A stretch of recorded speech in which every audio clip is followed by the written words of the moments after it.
ഇന്ന് നമുക്ക് നല്ല പെർഫെക്റ്റ് ആയിട്ടുള്ള പരിപ്പ് വട എങ്ങനെയാണ് തയ്യാറാക്കുന്നതെന്ന് കണ്ടു നോക്കിയാലോ. ചായക്കടയിലൊക്കെ കിട്ടുന്ന രീതിയിലുള്ള നല്ല പെർഫെക്റ്റ് ആയിട്ടുള്ള ഒട്ടും തന്നെ എണ്ണ കുടിക്കാത്ത ഈ ഒരു പരിപ്പ് വട വളരെ എളുപ്പത്തിൽ നമുക്ക് തയ്യാറാക്കിയെടുക്കാം. പ്രത്യേകിച്ച് ഈ വീഡിയോയിൽ ഞാൻ എല്ലാം കൂടി ഒരുമിച്ച് മിക്സ് ചെയ്തിട്ട് വളരെ എളുപ്പത്തിൽ തയ്യാറാക്കുന്ന ഒരു രീതിയിലാണ് കാണിച്ചിരിക്കുന്നത്. അപ്പോൾ നമുക്ക് എങ്ങനെയാണ് ക്രിസ്പി ആൻഡ് ടേസ്റ്റി ആയിട്ടുള്ള ഈ ഒരു പരിപ്പ് വട തയ്യാറാക്കിയിരിക്കുന്നതെന്ന് കണ്ടു നോക്കാം. ഇതിനായിട്ട് ഞാനിവിടെ 2 കപ്പ് പരിപ്പ്, കടലപ്പരിപ്പ് ഇവിടെ കുതിർത്ത് വെച്ചിട്ടുണ്ടായിരുന്നു. ഏകദേശം 2 മുതൽ 3 മണിക്കൂർ നേരത്തേക്ക് കുതിർത്ത് വെച്ചാൽ മതിയാകും. ഞാനിപ്പോൾ ഇതിവിടെ കടലപ്പരിപ്പ് വെച്ചിട്ടാണ് തയ്യാറാക്കിയിട്ടുള്ളത്.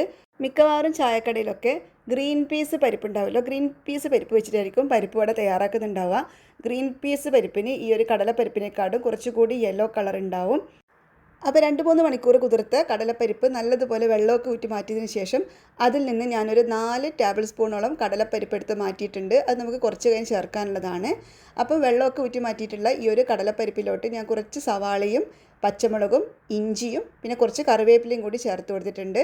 ഒപ്പം തന്നെ കുറച്ച് വറ്റൽമുളക് കൂടി ഇട്ട് കൊടുക്കാം. വറ്റൽമുളകിൻ്റെ ഉള്ളിലുള്ള കുരുവൊക്കെ കളഞ്ഞതിന് ശേഷമാണ് ഞാൻ എടുത്തിട്ടുള്ളത്. എരിവ് അധികം വേണ്ടാന്ന് വിചാരിച്ചിട്ടാണ്. എന്നിട്ടിത് ഒരുമിച്ച് തന്നെ നമുക്ക് മിക്സിയുടെ ജാറിലോട്ട് ഇട്ട് കൊടുക്കാം. എല്ലാം കൂടി മിക്സിയിൽ ജാറിലോട്ട് ഇട്ടതിന് ശേഷം ജസ്റ്റ് ഒന്ന് കറക്കിയെടുക്കണം. പിന്നെ ഇതിലേക്ക് ആവശ്യത്തിനുള്ള ഉപ്പ് ചേർത്ത് കൊടുക്കാം.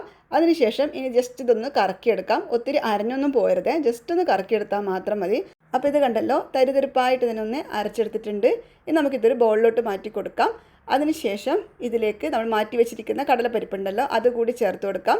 ഇങ്ങനെ കടലപ്പരിപ്പ് അരക്കാതെ ചേർത്ത് കൊടുക്കുമ്പോൾ അതുകൂടി ഇങ്ങനെ കടിക്കാൻ കിട്ടുമ്പോൾ നല്ല ടേസ്റ്റ് ആയിരിക്കും പരിപ്പ് വട കഴിക്കുമ്പം. ഇനി ഇതിലേക്ക് കുറച്ച് കായത്തിൻ്റെ പൊടി കൂടി ചേർത്തിട്ട് എല്ലാം കൂടി നല്ലതുപോലെ ഒന്ന് മിക്സ് ചെയ്ത് കൊടുക്കാം. വളരെ ഈസി ആയിട്ടുള്ള ഒരു റെസിപ്പിയാണിത്. എല്ലാം കൂടി ഇങ്ങനെ ഒരുമിച്ച് മിക്സ് ചെയ്തെടുക്കുന്നതുകൊണ്ട് തന്നെ വളരെ പെട്ടെന്ന് നമുക്ക് ഈ ഒരു പരിപ്പ് വട തയ്യാറാക്കി എടുക്കാം. എന്നിട്ട് ഇതിൽ നിന്ന് കുറച്ചെടുത്തിട്ട് എത്ര വലിപ്പത്തിലാണോ നമുക്ക് പരിപ്പ് വട വേണ്ടത് അത്രയും വലിപ്പത്തിൽ ഉരുളയെടുത്തിട്ട് കൈയുടെ അടിയിൽ വെച്ചിട്ട് ഇതുപോലെ ഒന്നിങ്ങനെ ഒന്ന് ഷേപ്പ് ചെയ്ത് കൊടുത്താൽ മാത്രം മതിയാകും. അപ്പോൾ ഇതിൽ ഞാൻ ചേർത്തിരിക്കുന്നത് സവാളയാണ്. നിങ്ങൾക്ക് വേണമെങ്കിൽ ചെറിയ ഉള്ളി ചേർത്ത് കൊടുക്കാവുന്നതാണ്. അപ്പോൾ ഇത് കണ്ടല്ലോ, ഇങ്ങനെ ഒന്ന് ഷേപ്പ് ചെയ്തെടുത്തിട്ടുണ്ട്. അധികം കട്ടി വേണ്ട. എന്നിട്ട് ചൂടായ എണ്ണയിലിട്ടിട്ട് ഒന്ന് ഫ്രൈ ചെയ്തെടുക്കാം. എണ്ണ നന്നായിട്ട് ചൂടായതിന് ശേഷം മാത്രമേ എണ്ണയിലോട്ട് ഇട്ട് കൊടുക്കാവൂ. ലോ ടു മീഡിയം ഫ്ലെയിമിൽ അങ്ങനെ മെയിൻറ്റെയിൻ ചെയ്തിട്ട് വേണം നമ്മളിത് ഫ്രൈ ചെയ്തെടുക്കാനായിട്ട്. കാരണം പുറം ഭാഗം പെട്ടെന്ന് കളർ മാറിയാലും ഉള്ളിൽ ശരിക്കും വേവില്ല. അതുകൊണ്ട് പതുക്കെ ഒത്തിരി സമയം എടുത്തിട്ട് തന്നെ ഇത് ഫ്രൈ ചെയ്തെടുത്തോളൂ. ഇത് കണ്ടല്ലോ, ഈ ഒരു നല്ലൊരു ഗോൾഡൻ ബ്രൗൺ കളറാകുന്നത് വരെ ഒന്ന് ഫ്രൈ ചെയ്തെടുത്താൽ മാത്രം മതി. ഒത്തിരി സമയം അങ്ങനെ ഫ്രൈ ചെയ്യരുത്, അപ്പോൾ വല്ലാതെ അങ്ങ് ഹാർഡായി പോവും. ഞാൻ നേരത്തെ പറഞ്ഞതുപോലെ ലോ ടു മീഡിയം ഫ്ലെയിമിൽ അങ്ങനെ മെയിൻറ്റെയിൻ ചെയ്തുകൊണ്ട് ഫ്രൈ ചെയ്തെടുത്താൽ മതി. വളരെ എളുപ്പത്തിൽ തയ്യാറാക്കാൻ പറ്റുന്ന നല്ലൊരു റെസിപ്പിയാണിത്. നല്ല എരിവുള്ള നല്ലൊരു പരിപ്പ് വടയാണിത്. എരിവിൻ്റെ അളവ് കുറക്കണം എന്നുണ്ടെങ്കിൽ ഇതിലേക്ക് വറ്റൽമുളക് ചേർക്കാതിരുന്നാൽ മതി. അപ്പോൾ ഇത് കണ്ടല്ലോ, ഇത്രയേ ഉള്ളൂ. വളരെ ഈസി ആയിട്ട് തയ്യാറാക്കിയെടുക്കാം. എല്ലാവരും തീർച്ചയായിട്ടും ഒന്ന് ട്രൈ ചെയ്ത് നോക്കണേ. ട്രൈ ചെയ്ത് നോക്കിയിട്ട് നിങ്ങളുടെ അഭിപ്രായം ഫീഡ്ബാക്കായിട്ട് അറിയിക്കാൻ മറക്കരുത്. വീഡിയോ ഇഷ്ടപ്പെട്ടിട്ടുണ്ടെങ്കിൽ ലൈക്ക് ചെയ്യാനും ഷെയർ ചെയ്യാനും മറന്നു പോകരുത്. ചാനൽ സബ്സ്ക്രൈബ് ചെയ്താണ് വാച്ച് ചെയ്യുന്നതെങ്കിൽ ചാനൽ സബ്സ്ക്രൈബ് ചെയ്ത് സപ്പോർട്ട് ചെയ്യാനും മറന്നു പോകരുത്. നമുക്ക് വീണ്ടും പുതിയൊരു വീഡിയോ ആയിട്ട് കാണാം.